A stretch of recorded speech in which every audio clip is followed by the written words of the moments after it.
Welcome to the ADHD Women's Wellbeing Podcast. I'm Kate Moore-Youssef, and I'm a wellbeing and lifestyle coach, EFT practitioner, mum to 4 kids, and passionate about helping more women to understand and accept their amazing ADHD brains. After speaking to many women just like me, and probably you, I know there is a need for more health and lifestyle support for women newly diagnosed with ADHD. In these conversations, you'll learn from insightful guests, hear new findings, and discover powerful perspectives and lifestyle tools to enable you to live your most fulfilled, calm, and purposeful life wherever you are on your ADHD journey. Here's today's episode.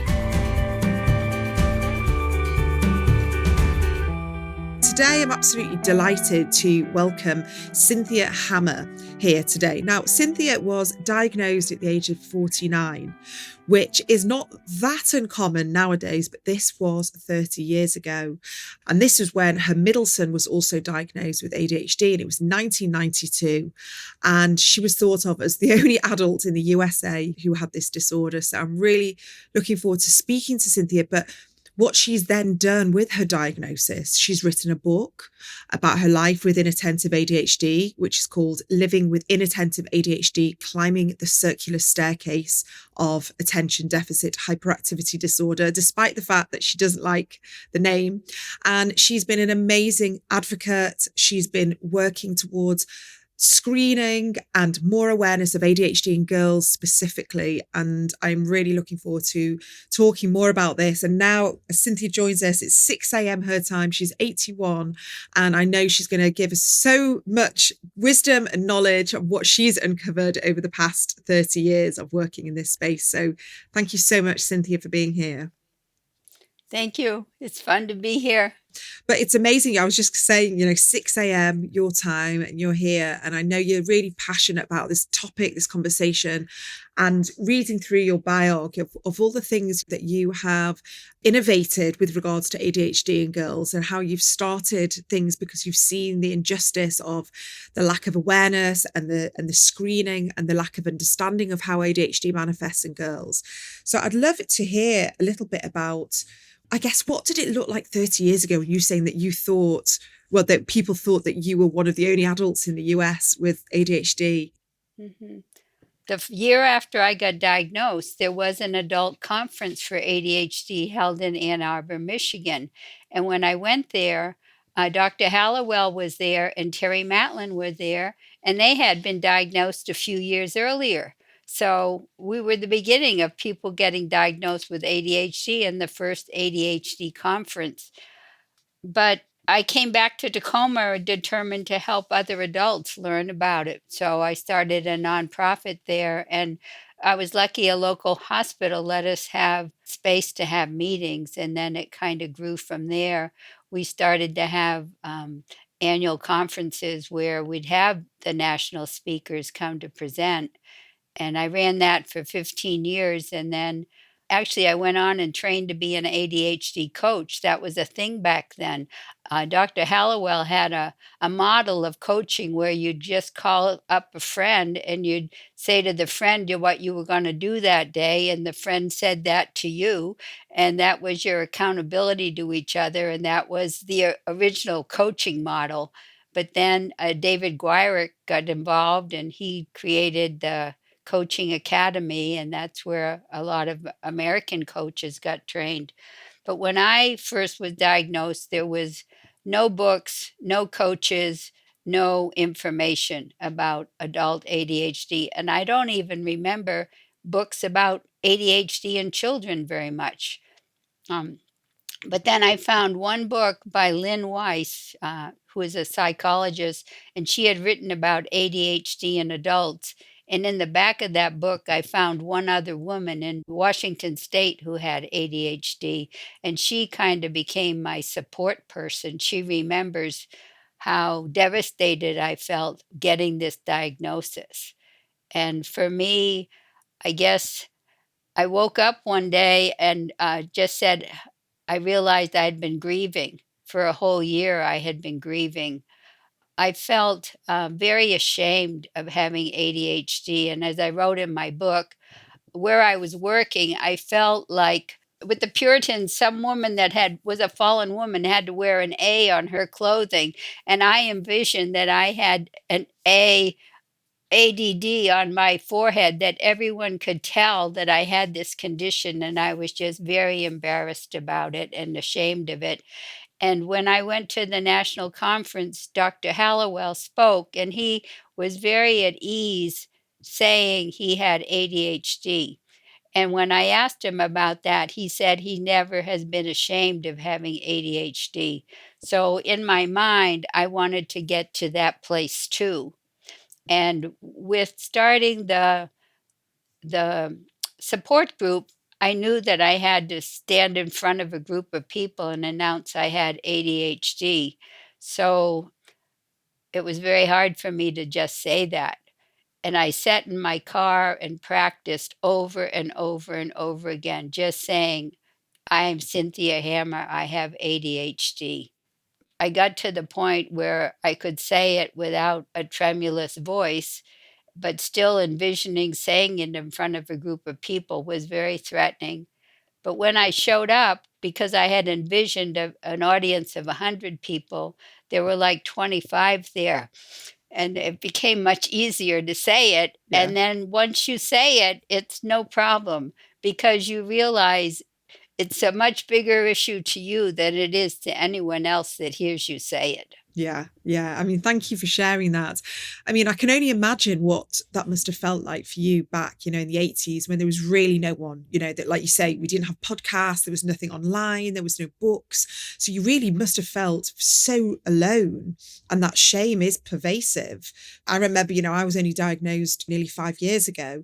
And at the time, no one was talking about ADHD only 5 years ago in women. So for me, there was so much shame, even though I was reading about it and knowing that I wasn't alone. And there was still this narrative of, what do you mean you've got ADHD? That's what kids have. That's what small boys have. Like, how can you have it? And all the stigmas and all of that attached. And, I love Dr. Halliwell. He's been on the podcast twice, but Oh, as a good. man, they have this privilege because it can almost be like, oh, it's just a part of my personality and I can be chaotic and I can be forgetful because a woman or a secretary or a wife is going to pick up the pieces.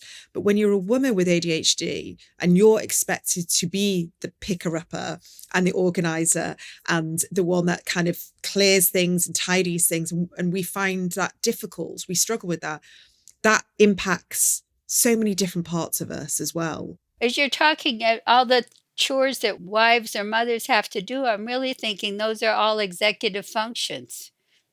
100%. 100%. And Sari Solden, who I'm sure you know about, she calls them she messages, all the she messages that we've had, over the years of people telling us that that's what women should do. That's what wives that do. That's what mums do. And when we don't fall into that bracket perfectly, we feel it's like a direct flaw in our personality or our status as that person, or we're not a good enough mum or wife or daughter or sister or whatever that is.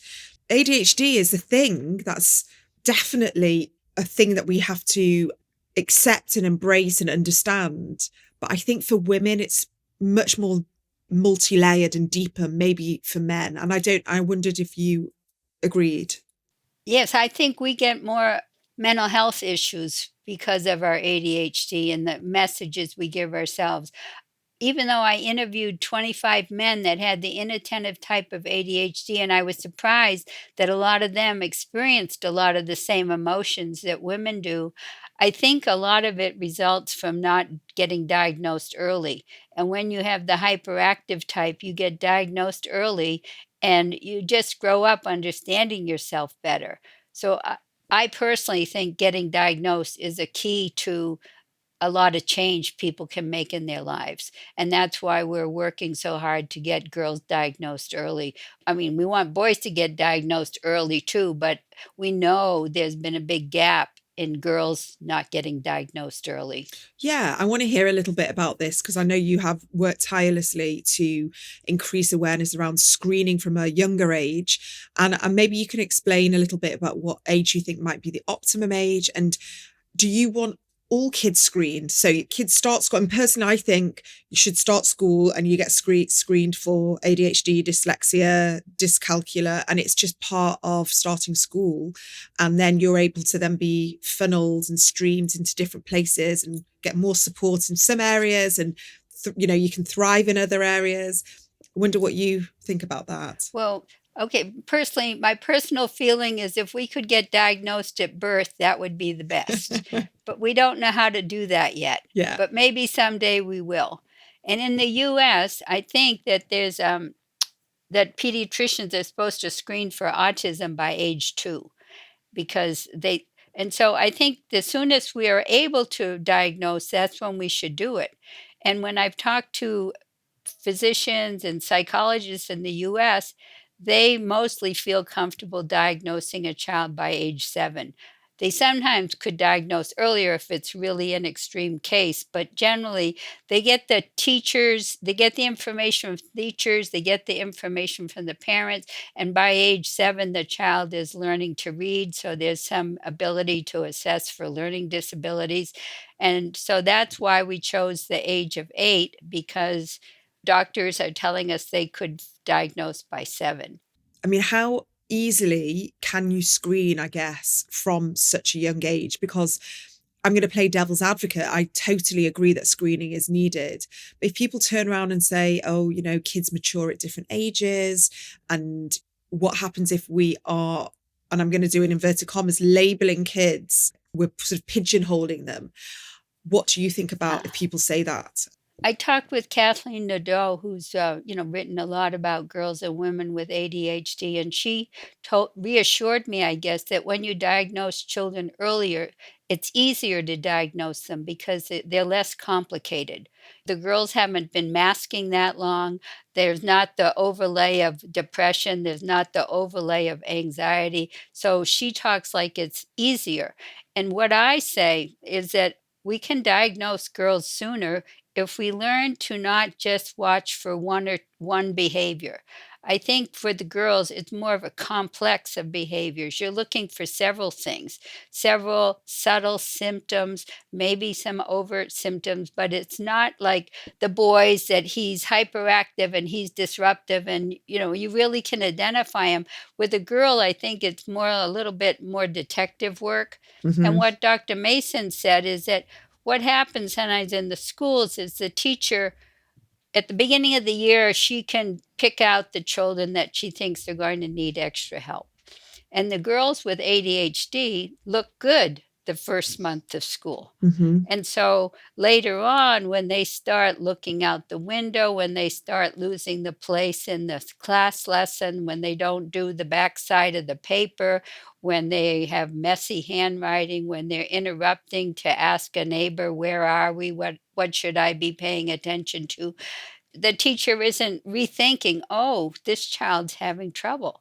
This child is struggling. And so they're not picking up on the clues that are there. And there's someone in England that has a brilliant idea as he's thinking, instead of asking teachers to find these children or they're having difficulty, they talk about the bell curve.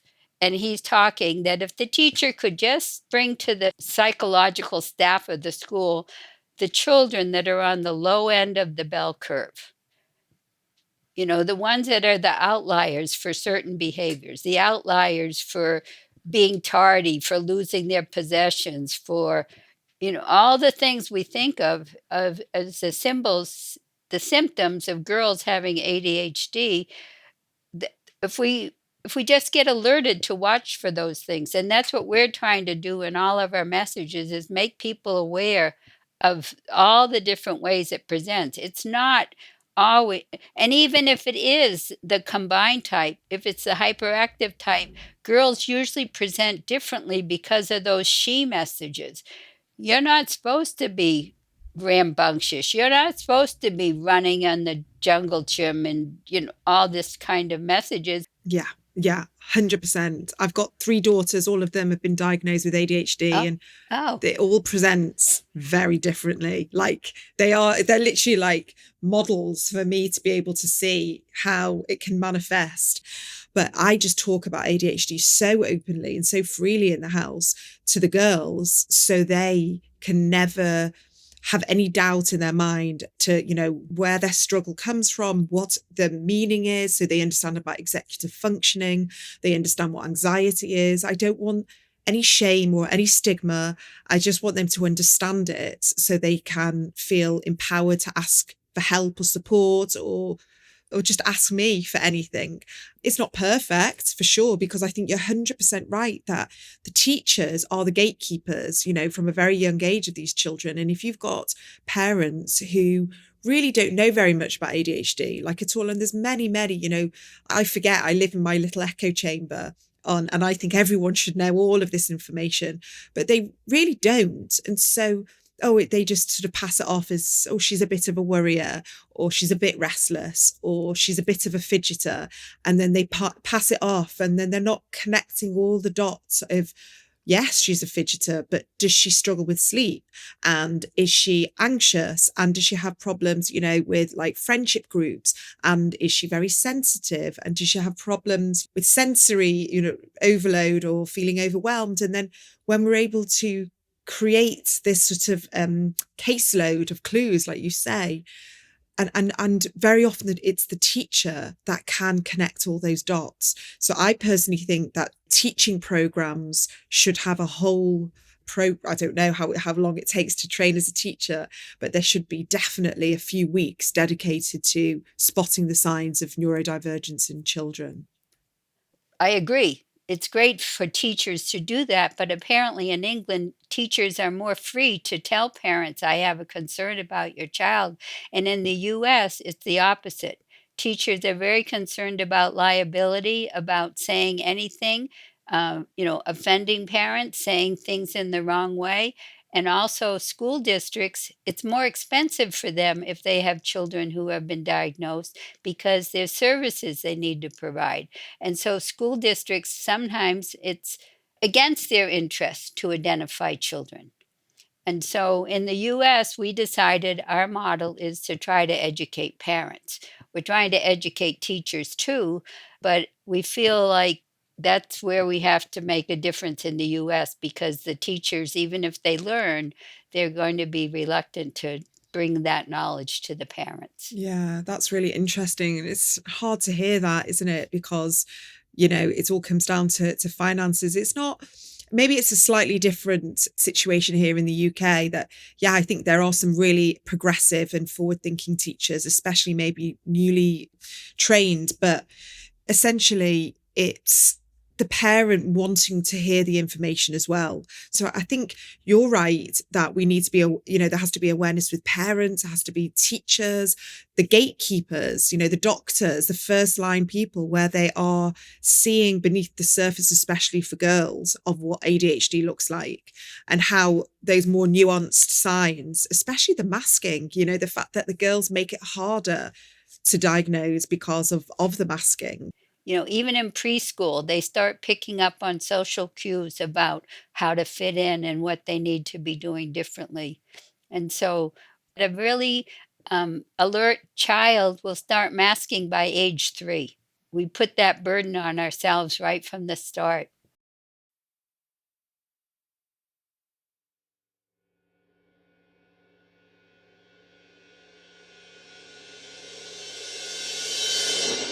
Hello, listeners. I'm just interrupting because I have a question for you.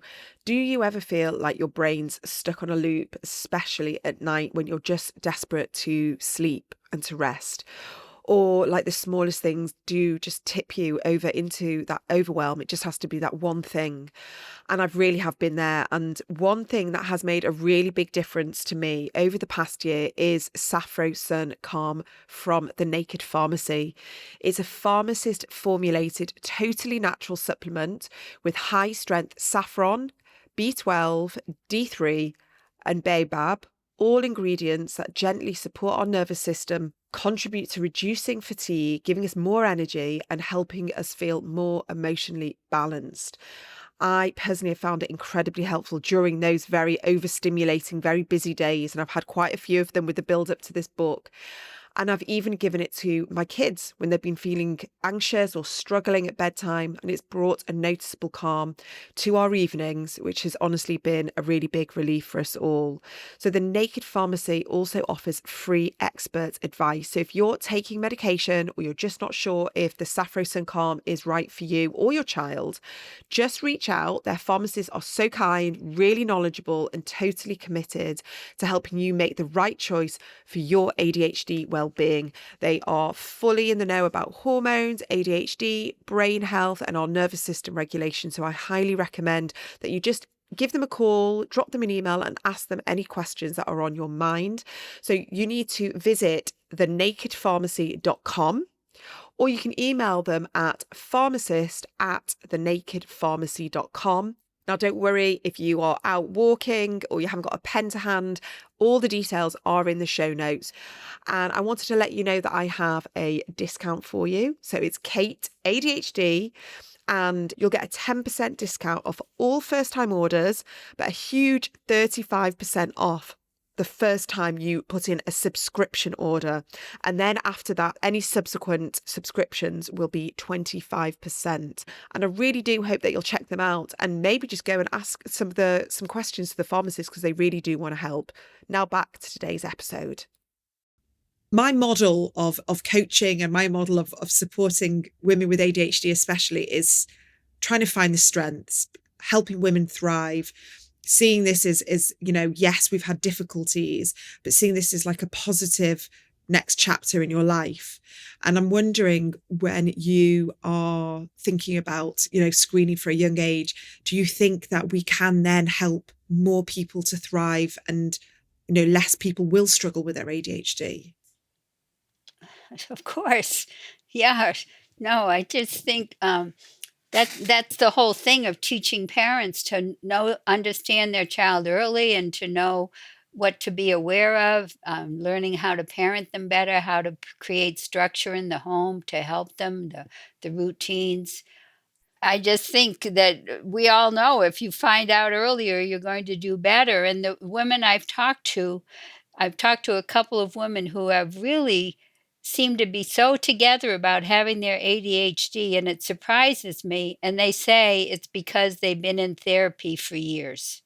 And so there's a lot of damage done to people's self-esteem that it's a process that you work through for yourself. And for me, some of that is just starting to do something that's successful. And as you do that successful thing, it gives you the confidence to undertake another successful thing. And you learn the things you can do that are successful. And you learn to accept yourself for the things where that's just the way you are. Like I can look at things I've attempted and think, oh, I've wasted a lot of time doing things that I didn't really follow through on. But then I could say, no, that's my learning process. That's how I get to the things that I do be successful with. I think that's a really powerful reframe for so many people, because there are so many shameful thoughts in our heads when we start hobbies and projects, careers, learning, qualifications, all sorts of things. And then we get bored, we get derailed, we lose interest, the dopamine kind of tapers off and we're no longer interested. And before we understood our ADHD, there would be this whole kind of story. I had Yes. I always had the same story of, you don't commit, you're flaky, why do you always give up? You don't try hard enough, you're not qualified enough. It was just constant. It was like this barrage, and my self-esteem was rock bottom. And my poor husband, he was there. He was like constantly like picking me up. But then as soon as I got my ADHD diagnosis and I worked through it with therapy and coaching and development and learning, and then speaking to all amazing experts like yourself, the narrative has changed so much now. And I just see it exactly like you say. It's like the way I process. And some projects aren't meant to be finished, and some projects I see to the end, and I can congratulate myself for it. What I want to say too, when I interviewed these 25 women with combined type, I asked them about their ADD symptoms before their diagnosis and since their diagnosis. And for many of them, they hadn't improved that much, but they were much happier in life. Yeah.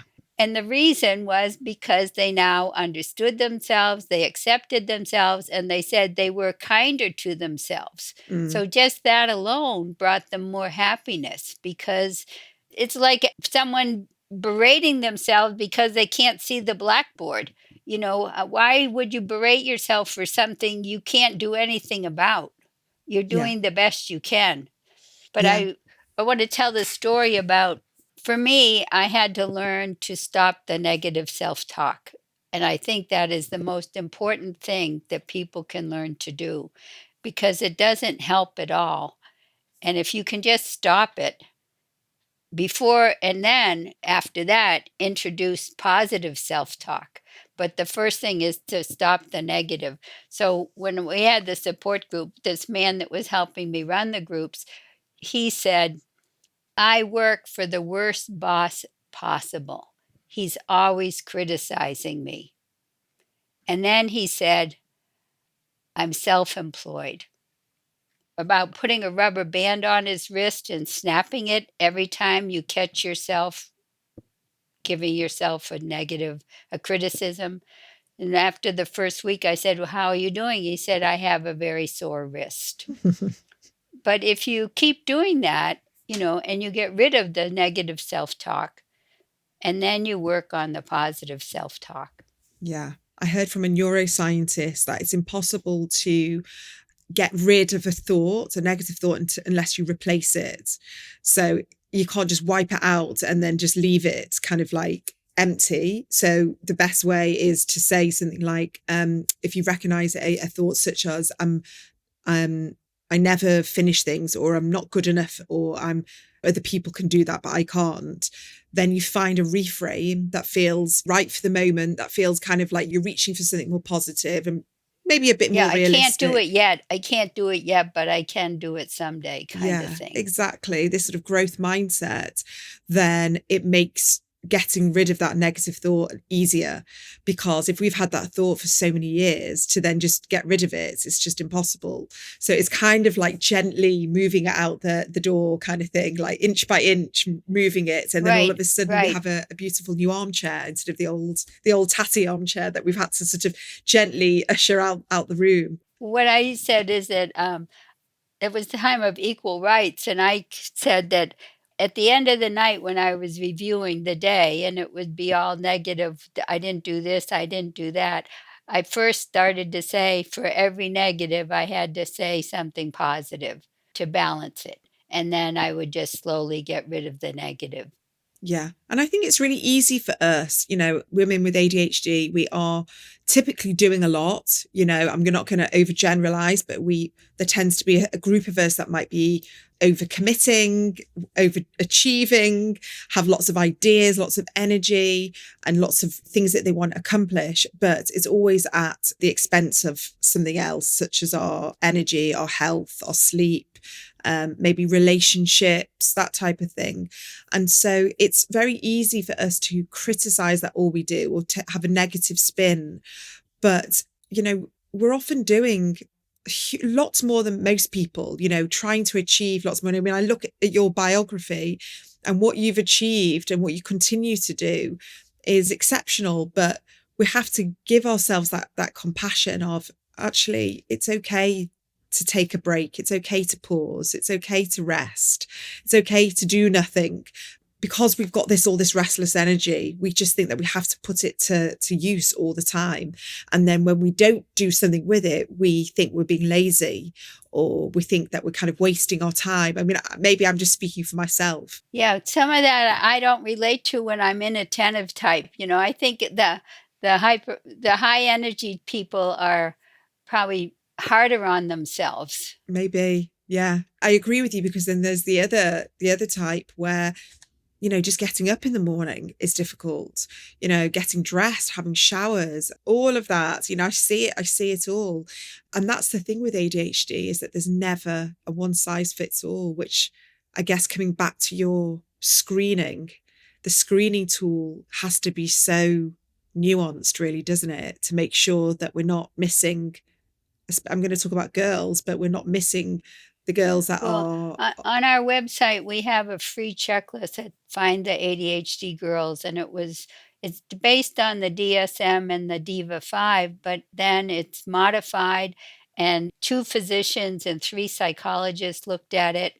And the thing with the the symptoms is that, well, Dr. Ferrone was worried that we'd get false positives. And Mm, I said that if a family gets a lot of these check marks, if they check a lot of these behaviors, they should go see a doctor anyway. Do you know what I mean? Even if it's not ADHD, there's something to be concerned about with this girl. If she's losing a lot of her things, if she's not having good relationships, if she's emotionally, uh, going off the handle. So the things in our checklist are describing a 7-year-old girl that likely has ADHD. But even if not ADHD, there's a reason to be concerned about this girl. yeah. And you say that all families should be screened. If one child or one person's got ADHD, the whole family should be screened. Yes, yes, because, well, it's a family is a system. And if you're a parent with ADHD and you don't know about your ADHD, and as you said, it was a challenge for you because when you learned about it, you already were a parent. And so you had to be dealing with your children as you're trying to learn about your own ADHD. So there was this woman at a conference. I thought this was brilliant. She said that women should be screened for ADHD when they're delivering their baby Hmm. because they will have those months, those years maybe, of getting to deal with their own ADHD before they take on having to deal with a child who might have ADHD. And it seems like such a simple place to do that because I think it's the World Health Organization has a five question screener that's supposed to be very accurate, very valid. And so if we could get hospitals to do the screenings with the women because they do postpartum depression screenings and just add on this screening, and if those women left that hospital knowing they had ADHD, we'd be getting back to that thing I said, we should get diagnosed at birth.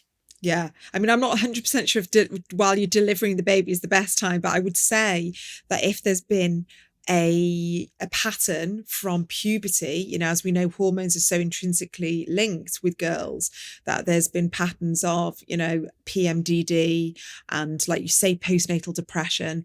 And we need to be getting there before, because we don't want women to be getting postnatal depression. We don't want girls to be having PMDD and women to be having PMDD. We need, like you say, if we have that screening and that awareness, we can help ourselves. I have lots of structures in place now, well-being and holistic structures. I know obviously we've not even touched on medication, but if we're able to support ourselves, knowing that we have a cycle every month, and then we go and have perimenopause and menopause as well, and we're able to find ways that work for us, and it might be very different for each person, but it all comes down to awareness and understanding. And like you say, that you have this self-acceptance and you have the self-compassion, and the ADHD symptoms may still be there and the traits may be there, but the way we look at them is different, and the way we react to them and respond to them is so different. And I have so much more compassion for myself, but I actually have more compassion for my mum, because she didn't know she had ADHD and I didn't know she had it. And as parents, we have to regulate ourselves. So we have regulated children. And if we don't have a regulated parent, like you say, the whole family goes into sort of chaos. So it's vital. I think screening is vital, because the impact of it is so widespread, and it can be so damaging, I think, across the You know, board. well, and when tied in the screening, when people are worried about screening and getting false positives, it's like they say, even people that say worry that ADHD is overdiagnosed, there's a greater concern of what happens if you aren't diagnosed. I mean, we're learning now that we die on average 10 to 12 years earlier, and a lot of that is because of accidents or suicides. And so that's a huge concern. Yeah, it really And I is. think when we say, at least in the US, that we have 11% of children have ADHD, and yet for the adults, we only have 3 or 4%, it's because we haven't recognized those adults. Yeah. It's not that we stop having ADHD, we don't grow out of it. It's just that we haven't found the adult population like we have found the child population. Yeah. I think what you're saying is, when we think about it, the disparity between the 3% and the 11%. I mean, as you're speaking, I'm sort of thinking ahead and wondering, if in 20 years' time we're going to look at this conversation and just think, how could we have been there? But I also wonder, are we going to be calling it ADHD? Are we going to just be seeing this as just a very different type of wiring that we've considered to be the neurotypical or the normal type of wiring? And then we're going to be able to understand things much better, from an addiction perspective, eating disorders, depression, anxiety. Like, it's not, I know that there's a school of thought, and I do think our brains are being rewired differently because of technology and because of screen time and social media and our distractions and our concentration levels of, everything that goes on with regards to all the tech. But I know that ADHD has been there and it's been very prevalent way before tech and social media, because we've seen it in our families. Every single person that's been diagnosed with ADHD can look back through their family tree and see how it played out in different ways, whether it was, in prison, addiction, bankruptcy, suicide, Right. eating disorders. Right. It's not new. But what Dr. Ferrone says too is that the reason we think there's more of it getting diagnosed is because maybe people that had 4 symptoms are now, a little bit more noticeable. If you used to have 6 symptoms to get diagnosed, maybe now with 4 symptoms, you're more noticed. Yeah. And I hope with all this awareness, doctors becoming more understanding, and we're reading more and people are able to ask for help. And I mean, I've just seen in the past 5 years, just working in this space, yes, there's still all forms of naysayers and people that are saying, oh, it's overprescribed and the medication's dreadful and this and that. But I truly believe exactly what you say, that the more screening we have, the more assessments and the more understanding, the better outcome people's lives are going to be. And that's essentially what it's there for. We're not there to put every person on prescription medication. Like, that's not the reason for this.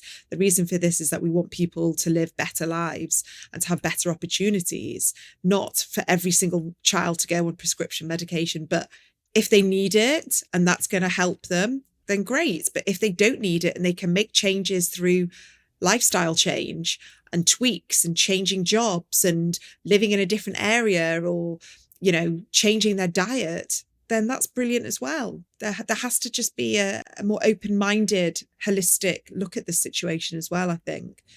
But I wondered if we might be able to provide that checklist that you just told us about. Yes. And we can put it in the show notes for people to download.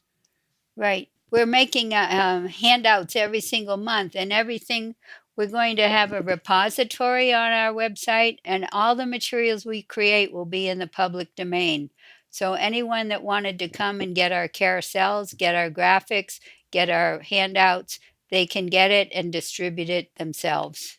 Brilliant. Okay. Well, if you can provide those links, I will make sure that I share them with my audience as well. But I just want to say thank you so much, Cynthia, for being here. I really appreciate your time, especially at the early hours of your morning. But yeah, it's been amazing talking to you. Good. And enjoyed the conversation. If today's episode has been helpful for you and you're looking for even further support, my brand new book, The ADHD Women's Wellbeing Toolkit, is now available to order from anywhere you get your books from. I really hope this book is going to be the ultimate resource for anyone who loves this podcast and wants a deeper dive into all these kinds of conversations. If you head to my website, adhdwomenswellbeing.co.uk, you'll find all the information on the book there, which is going to be out on the 17th of July. Thank you so much.